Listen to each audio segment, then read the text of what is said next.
all, welcome back to my channel and this is my birthday vlog.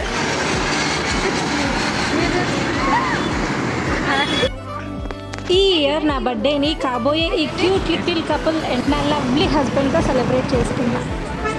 నాకైతే వీళ్ళు ఇలా plan చేశారని minimum తెలీదు. అస్సలు డౌట్ రానియకుండా మొత్తం ప్లాన్ చేశారు.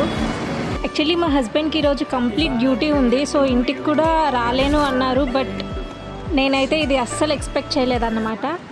వీళ్ళంతా సడన్గా ఇంటికి వచ్చి నన్ను విష్ చేసి అక్కడి నుంచి రెడీ అయ్యి ట్యాంక్ బండ్ తీసుకెళ్ళి అక్కడ కేక్ కట్ చేస్తారని నేనైతే అస్సలు ఎక్స్పెక్ట్ చేయలేదు. డైలీ ట్యాంక్ బండ్లో చాలామంది కేక్ కటింగ్స్ చేస్తుంటారు. మేము ఒకరోజు బయటకు వెళ్ళేటప్పుడు సరదాగా మా హస్బెండ్ని అడిగా, నాకు కూడా ఎప్పుడైనా చేయించవచ్చు కదా అని చెప్పి.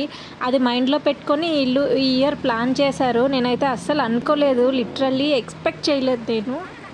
అండ్ మా సిరి అండ్ మామయ్య కూడా అంత దూరం నుంచి ఆ రాత్రప్పుడు వచ్చి కేక్ కటింగ్ చేయించారు. నాకైతే లిటరల్లీ చాలా హ్యాపీగా ఉంది. అండ్ మాతో పాటు మా హస్బెండ్ ఫ్రెండ్స్ అండ్ కొలీగ్స్ కూడా కొంతమంది వచ్చారు.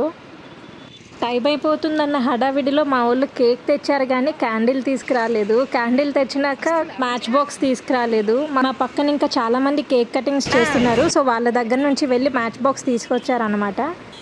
మా మామయ్య అండ్ సిరి నాకైతే ఈ గిఫ్ట్ ఇచ్చారు. అది చూసాక మేమైతే కొంచెం ఎమోషనల్ అయిపోయాం. బట్ బర్త్డే రోజు ఎడద్దు అనేసరికి కంట్రోల్ చేసుకున్నా. ఈ డాల్ వచ్చి కంప్లీట్లీ రేడియం. మనం నైట్ బెడ్రూమ్లో ఆర్ హాల్లో పెట్టుకుంటే మొత్తం చీకటి ఉన్నప్పుడు బాగా కనిపిస్తుంది. అట్ ద సేమ్ టైం అవే బొమ్మలు మనల్ని అప్పుడప్పుడు భయపడుతుంటాయి కూడా సడన్గా చూస్తే. అండ్ అక్కడ కటింగ్ అయ్యాక ఇప్పుడు ఇంట్లో మళ్ళీ కేక్ కట్ చేయించారు. ఇది మా హస్బెండ్ తెచ్చిన కేక్ అన్నమాట. నేను అసలు వీళ్ళకి నా బర్త్డే గుర్తుందో లేదా అనుకున్నా, బట్ వీళ్ళే నాకు తిరిగి సర్ప్రైజ్ చేశారు. నేనైతే చాలా హ్యాపీ. మా చెల్లిలో నాకు బాగా నచ్చుతుంది ఏంటంటే, మేము చిన్నప్పటి నుంచి ఎంత గొడవ పడినా నా బర్త్డేకి తన పాకెట్ మనీ దాచుకొని ఏదో ఒక గిఫ్ట్ ఇస్తుందన్నమాట. స్టిల్ ఇప్పటికీ అంతే. నాకు మ్యారేజ్ అయిపోయినా సరే నా బర్త్డేకి తను ఏదో ఒక గిఫ్ట్ ఇస్తూనే ఉంటుంది. బట్ నేను మాత్రం ఇప్పటి వరకు తనకి ఏ గిఫ్ట్ ఇవ్వలేదు.